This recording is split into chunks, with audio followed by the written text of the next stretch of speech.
Yes. Habari za wakati huu wa Tanzania. Kwa majina naitwa Captain Tesha, afisa kutoka Jeshi la Wananchi wa Tanzania katika kikosi cha Saki, kwa maana kwamba ni shule ya anga ya kijeshi. Awali ya yote napenda kumshukuru Mwenyezi Mungu, muumba mbingu na nchi, kwa kunipa uhai na afya mpaka muda huu ambapo nazungumza nanyi wa Tanzania wenzangu. Nikiwa na maumivu makubwa sana moyoni juu ya haya yanaendelea katika nchi yetu. Nimejaribu kutafakari sana mpaka muda mwingine kufikia kumshirikisha Mungu kwamba nikiwa naiona hatari kubwa sana ambayo ipo mbele yetu kama taifa. Haikuwa rahisi hata kidogo kwangu mpaka leo hii Watanzania kuniona nikiwa mbele yenu naongea haya mambo. Haikuwa rahisi kwa sababu nazijua taratibu zetu za kijeshi jinsi zilivyokuwa ngumu, hasa kwa mambo kama haya. Haikuwa rahisi hata kidogo kutafakari mpaka kuamua kufanya hiki. Kwa maana hiyo sasa, nikiwa naifahamu hatari hiyo iliyopo mbele yangu juu ya hichi ninachokifanya kwenye utaratibu wetu, desturi zetu, pia katika mambo mengine, sitojali hizo hatari kwa namna yoyote. Sitomwogopa mtu yoyote, ila heshima kwa wakuu wangu itabaki pale pale.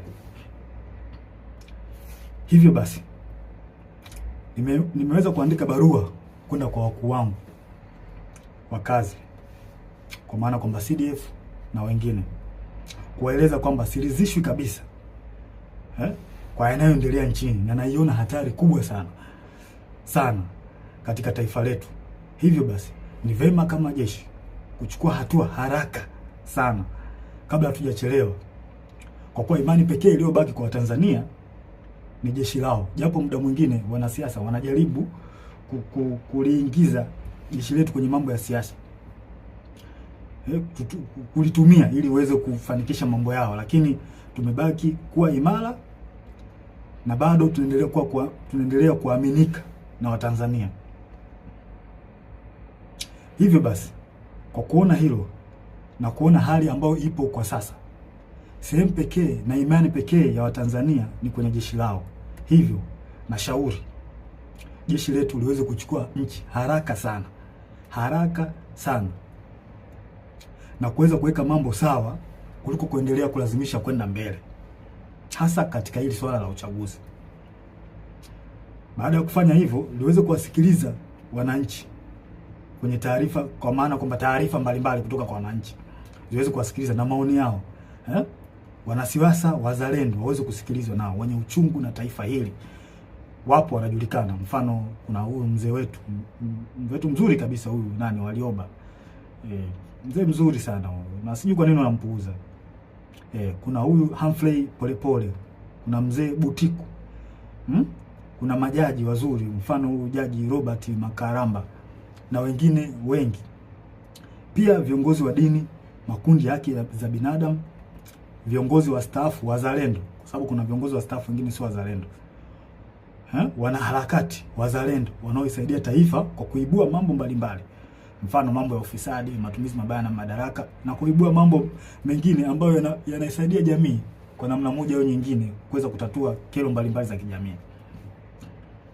Kama sasa tukipuuzia hili, basi tusije kuepuka lawama pindi mambo yatapokuwa mabaya. Yaani tusije kuepuka lawama kabisa kama tukipuuzia kufanya hivyo. Sasa nilikuwa naomba, kabla tujaendelea mbele zaidi, nilikuwa naomba kuna jambo moja tujaribu kuliangalia hapa. I think inaweza kutupa mwanga mzuri kwa mambo mengine ambayo nitakayoelezea hapo mbele. Kuna kitu kimoja kinaitwa deep state. Deep state. Nitaenda direct. Deep state ni kundi la watu wenye ushawishi mkubwa ndani ya serikali au taasisi za dola, ambazo wanafanya maamuzi za kushinikiza sera kwa siri bila kushirikisha au kutegemea ridhaa ya umma au viongozi walio madarakani kihalali.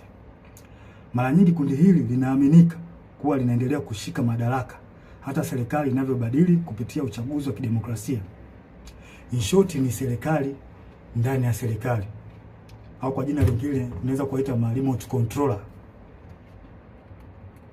Ni serikali ambayo inafanya kazi nyuma ya pazia, na mara nyingi wanatumia ushawishi wa taasisi kama zifuatazo: jeshi, idara ya usalama, polisi, mahakama, wakurugenzi, ma-CEO wa mabenki na taasisi za fedha, viongozi wakubwa wa kibiashara na matajiri wakubwa, media, mfano TV, redio na magazeti, wasanii na watu mashuhuri, na muda mwingine wanaweza kutumika bila hata wao wenyewe kujijua kama wanatumika na hao deep state. Sifa kuu za deep state hapa nitazielezea, zipo 4. Ya kwanza, hufanya kazi kwa siri au covert operation, na wanafanya kazi hivyo ili wasiweze kugundulika, kwa sababu wakigundulika inaweza kidogo ikawapa shida. Namba 2, hawajibiki moja kwa moja kwa wananchi. Mara nyingi wanawatumia wanasiasa ambao wako upande wao.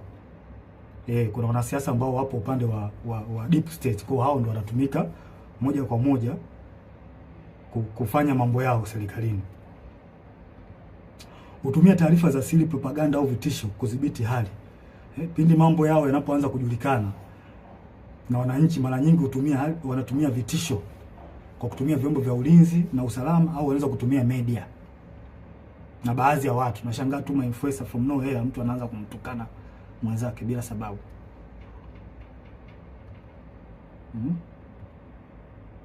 Na wanaweza kumpinga au kumuondoa kiongozi aliyechaguliwa kama hawakubaliani naye. Mfano, wananchi labda wamemchagua kiongozi fulani ambao wao wamempenda, wameona kabisa huyu kiongozi ataenda kutusaidia kutukomboa katika nchi yetu au katika jamii yetu. Sasa kama huyo kiongozi ataenda tofauti na matakwa ya hao deep state, watafanya kila hila, aidha kumuondoa kwenye madaraka yake au kumdhuru afya yake, ikiwezekana kabisa kumuua. Sasa zifuatazo ni dalili ambazo zinaweza kuonyesha kwamba katika nchi yako kuna deep state. Namba 1, maamuzi makubwa yanafanyika nyuma ya pazia. Sera muhimu zinapangwa na watu wachache wasiochaguliwa na umma, ambazo hazina maslahi kwa umma na mara nyingi zinakuwa zinawakandamiza wananchi. Namba 2, idara za usalama zinakuwa na nguvu zaidi ya kawaida. Vyombo vya ujasusi, mfano polisi, usalama, vinaonekana kutenda mambo kinyume na sheria au kibali kutoka serikalini au bunge, kwa sababu muda mwingine wanapokea amri kutoka huko kwenye deep state. Namba 3, ukosefu wa uwajibikaji. Unaweza kukuta kuna hali ya rushwa au kuna rushwa ambayo imefanyika katika taasisi fulani, na unashangaa tu from nowhere watu hawachukuliwi hatua, wanaekeana kinga. Na inaonekana kabisa watu wamefanya hizo hujuma za rushwa. Hakuna uwajibikaji, unaachwa. Namba 4, kampeni za habari na propaganda. Hutumia media, mfano magazeti, TV, radio na mitandao kwa ajili ya kutengeneza propaganda pindi unapoona taarifa zao au siri zao zinajulikana. Hutengeneza namna ya kuweza kuficha huo ukweli.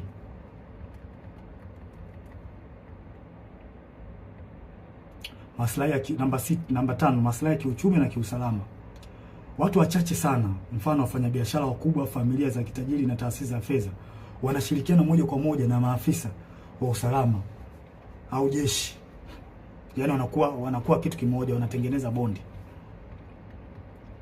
Na pia mikopo au tenda au mikataba ya kitaifa ambayo ina faida, wanapeana wao kwa wao. Wanapeana maslahi wenyewe kwa wenyewe. Si watu wazuri hao. Namba 6, kukandamizwa kwa wakosoaji au whistleblowers. Wapiga filimbi au waandishi wa habari za kichunguzi mara nyingi wanakandamizwa, ikiwezekana kuuliwa au kudhuriwa pindi wanapotoa habari zao, pindi wanapofichuliwa. Na vyombo vya habari muda mwingine vinavyofanya hivyo, mara nyingi wanachukuliwa hatua. Hivyo vyombo vya habari vinachukuliwa hatua na hao watu kwa sababu wana mkono mrefu.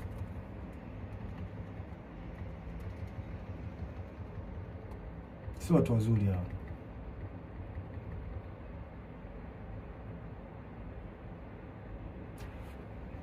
Huendeleza maslahi hata kama ni kinyume na matakwa ya umma au sheria. wananchi hata mkipiga kelele vipi kuhusu hali mbaya au matatizo ya nchi, wao hawajali. Yaani wanafanya mambo kwa maslahi yao, hawajali wananchi hawa watu. Hawajali kabisa. Wanafanya mambo kwa faida zao wenyewe. Sasa kwa namna hiyo mnaweza mkapata clear picture kuhusiana na hili jambo la deep state. Kwa mnaweza mkafanya comparison, mnaweza mkaangalia hali halisi na kinachotokea nchini kwetu. Je, hiko kitu kweli ni kipo? Kwa mimi ninavyoona na kwa ajili na kwa namna ambavyo nchi yetu inavyoendelea, hii jambo lipo. Lipo kabisa bila hata kuficha. Hakuna kuficha hapa.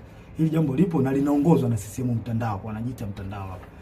Wapo chini ya Kikwete, Rostam Azizi, wakina marehemu Bernard Membe, Mungu lazima roho yake mahali pema peponi. Hawa watu ndio wanasababisha Tanzania isiendelee, wanarudisha nyuma nchi yetu. Na vile vile waliweza walimhujumu sana Dr. marehemu John Pombe Joseph Magufuli. Yeye mwenyewe alisema kuna watu wanamhujumu na Kikwete mmoja wapo.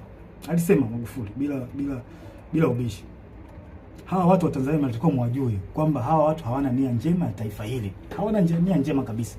Hawa ndio wanasababisha maendeleo yasipatikane kwenye taifa letu na usalama usipatikane kwenye taifa letu.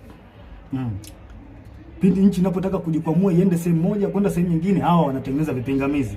Wanazuia. Kwa manufaa yao binafsi. Ikitokea mikataba ambayo ina manufaa kwa nchi, wao wanaingilia kati, wanaichukua wao na wanajinufaisha wao. Wananchi msitegemee kuendelea hapo. Mtapata shida. Nashangaa tu changamoto haziishi hospitalini, dawa za wagonjwa. Hivi kweli nchi yetu mpaka ilipofikia mpaka leo hii tunahangaika na dawa za wagonjwa kweli? Hii haileti picha nzuri kwa kweli. Yaani baada ya kwenda mbele kama taifa tunarudi nyuma. Na hawa watu sio kuwavumilia. Kikwete sio mtu wa kuvumilia kabisa. Na tusione haya kueleza ukweli. Tusione haya kueleza ukweli katika jambo hili. Hawa watu sio wazuri. Na kwa mujibu wa Humphrey Polepole aliweza kuelezea vizuri hili jambo. Kwamba hawa watu walikuwepo tangu kipindi cha Mwalimu Nyerere.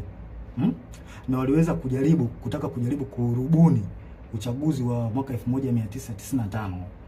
Walitaka waingie wao kwenye huo uchaguzi. Mnaweza mkaona sasa namna hawa watu waliokopo na watu hatari. Hawa watu hawakubaliki na tusikubali kama taifa. Tusikubali kwa ruhusu hao, kwa sababu hawa watu wakiendelea kuwepo, wakiendelea kushika hizi nyazi, tusitegemee kupata maendeleo. Tusitegemee kabisa. Na tuambiane ukweli wa Tanzania. Na ukweli siku zote tukiambiana ukweli unaponya taifa. Kwa hiyo kila mtu akikaa kimya, kuogopa sijui haitosaidia. Tutazidi kurudi nyuma hata mfanye kazi vipi my friend. Mtaletewa makodi ya ajabu, mtaletewa hiki, hata faida yenyewe kwenye biashara yako hutaiona. Na ndivyo kinachoendelea hata sasa hivi. Mnajionea wenyewe. Kwa hiyo hawa watu CCM hawa mtandao sio watu wazuri. Sio watu wazuri kabisa. Wadhibitiwe. Wanalihujumu taifa. Kabisa. Wanalihujumu taifa hawa watu. Wachukuliwe hatua kali. Wadhibitiwe kabisa. Na muda mwingine wanajaribu kutafuta zile sehemu ambazo zina nguvu. Mfano kama jeshi letu. Jeshi letu still bado lipo imara sana. Lipo imara sana. Wao wenyewe wanaona hii ni sehemu pekee ambayo wanaweza wakajifichia au wakapita huko kurahisisha mambo yao. Mfano wa mambo ya uchaguzi.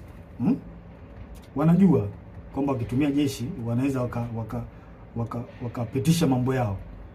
Na hili swala sio zuri. Na mimi ningependa nimshauri afande Sidif awe makini sana hawa watu. Hapo. Asipokuwa makini nao tutalipoteza hili taifa. Watanzania hawatakuwa na sehemu nyingine ya kulilia. Sehemu pekee iliyobaki sasa hivi ni kwenye jeshi. Jeshi ndio sambo iko strong mpaka muda huu. Hizo sehemu nyingine, sijui mahakama, polisi, tayari Watanzania hawaziamini. Na huo ndio ukweli. Tusifiche mambo hapa. Huo ndio ukweli. Tusifiche mambo.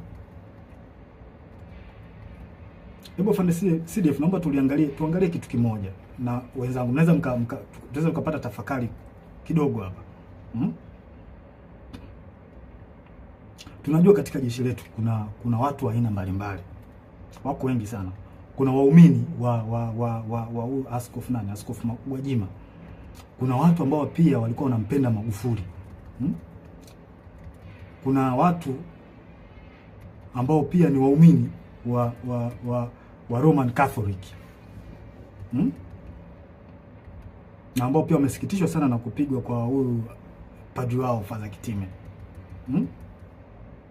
Kuna watu pia ambao ni watu ambao wanapenda haki, wanachukizwa tu na mambo ambayo yanaendelea nchini. Wapo kwenye jeshi letu, wapo watu wengi wazuri, wapo. Pia tuna watu ambao ni kabila la Kimasai ambao pia wameumizwa sana na swala ambalo linaendelea huko kwa ndugu zao, ikiwemo na wao wenyewe kuondolewa kwenye hii Ngorongoro na Loliondo, kufukuzwa. Wapo kwenye jeshi letu wa Masai, wapo. Wapo wengi sana. Pia kuna askari ambao ni ndugu jamaa na marafiki na watu ambao waliotekwa na kuuawa. Wapo ambao wana undugu au na urafiki. Wapo. Wapo wengi. Sasa hebu tutafakari kitu kimoja. Sasa kama hawa watu wapo na kwa namna moja au nyingine wameumizwa na haya ambao au wameathirika kwa namna moja ama nyingine na baadhi ya matendo ya serikali. Kwa mfano kama kupigwa kwa Father Kitime, au Wakatoliki ambao ni askari watajisikiaje? Kufungiwa kwa kanisa kwa la Askofu Gwajima, au waumini ambao ni askari kwenye jeshi letu watajisikiaje? Au Wamasai, maafisa na askari ambao ni Wamasai wamefukuzwa Ngorongoro huko ndugu zao, au ongezekana wao wenyewe watajisikiaje? Au askari na maafisa ambao ni wapenda haki, wanapenda tu kuona kwamba nchi inaenda katika misingi ya haki, wakiona haya yanayoendelea nchini watajisikiaje? Sasa vipi sasa ikionekana kwamba hao wanasiasa wanajaribu kulazimisha jeshi litumike kuwanufaisha wao, hasa chama tawala? Hawa watu hawa watajisikiaje? Watahisi vipi? Wakati chama tawala hicho ambacho kimeshika dola ndicho kilichowaumiza, kilicholeta machungu, kufungiwa kanisa, kufukuzwa kwa Masai Ngorongoro, Wakatoliki kwa Father Kitime kupigwa. Unadhania watajisikiaje watu? Sijui mnanielewa? Kwa hiyo tujiepushe sana Afande Sidif, na kuomba mkuu wangu, tujiepushe sana kukubali au kukubaliana na hawa wanasiasa kujaribu kuweka mambo yao ya kisiasa, kututumia sisi kupitisha mambo yao ya kisiasa, kutengeneza fia kwa Watanzania. Tusiruhusu watu wafanye hivyo. Tutaligawa jeshi. Hao wanajeshi hao waliofanyiwa haya yote nilioeleza, wana maumivu, tunajua wana maumivu makubwa kiasi gani? Wanajisikiaje kwa ambayo yanafanyika? Au waliotendewa ndugu zao, maaskofu zao, wanajisikiaje? Tunajua wanawaza nini kwenye akili zao. Je, vipi sasa wakihisi kwamba hao wanasiasa wanataka kulitumia jeshi lao, watajisikiaje? Si wataona kama jeshi nao limewatenga, liko upande wa watu ambao sio watu wazuri? Hii ni hatari sana kwa taifa. Tusikubaliane hata mara moja. Na mimi binafsi sikubaliani nayo. Sikubali jeshi kuhusishwa na mambo ya siasa, kwa sababu ni hatari. Ni hatari kwa taifa. Tuambiane ukweli. Yaani ukweli utatusaidia sana. Na haya mambo hata alishasema baba wa taifa Mzee Warioba, alishakataza sana. Tusirihusishe jeshi kwenye mambo ya siasa. Tutaharibu nchi. Tutaleta mgawanyo mkubwa sana. Teta mambo. Kuna maaskari na maofisa ambao wanapendezwa sana na the way huyu mwenyekiti wa Chadema Tundu Lissu anavyofanya hizo siasa zake, wanapendezwa nao. Huwezi kumlazimisha mtu, hivyo kitu kipo moyoni mwake. Sasa vipi sasa wakiona kwamba jeshi linahusishwa na wanasiasa wanalitumia kwenye mambo ya watu watawala ambao wamemzuru au wanaendelea kumshikilia vibaya huyo wao Tundu Lissu, watajisikiaje? Tunatengeneza bomu ambalo linaweza kuja kutulipukia baadaye tukashindwa kulidhibiti. Tujiepushe sana na haya mambo. Sio mambo mazuri kabisa, yanahatarisha taifa letu kwa kweli. Tusiweze kuyavumilia kabisa, tuwe wazi kuyaongea. Sasa huu ni ushauri wangu kwanza, tusidanganye kwamba wananchi hawajui kinachoendelea. Hilo swali inabidi tulitoe kabisa akilini mwetu kwamba wananchi hawajui wananchi wanajua vizuri kinachoendelea. Tusijidanganye kwa hili. Kwanza nashauri kitu cha kwanza, jeshi lichukue nchi na kufanya mambo yafuatayo. Tuzuie uchaguzi. Afande Sidif, na kushauri zuia uchaguzi. Huu uchaguzi una mtego mkubwa sana. Umekiuka sheria, katiba ya nchi. na sisi pekee upande wetu ndio tunaweza kuzuia. NEC hawawezi, kwa sababu nao wanatufaika katika hili. Kwa mkuu wangu na kushauri usiingie kwenye mtego wa kuruhusu huu uchaguzi kufanyika. Na kama tukiruhusu tutakuwa tumeukosea sana Watanzania.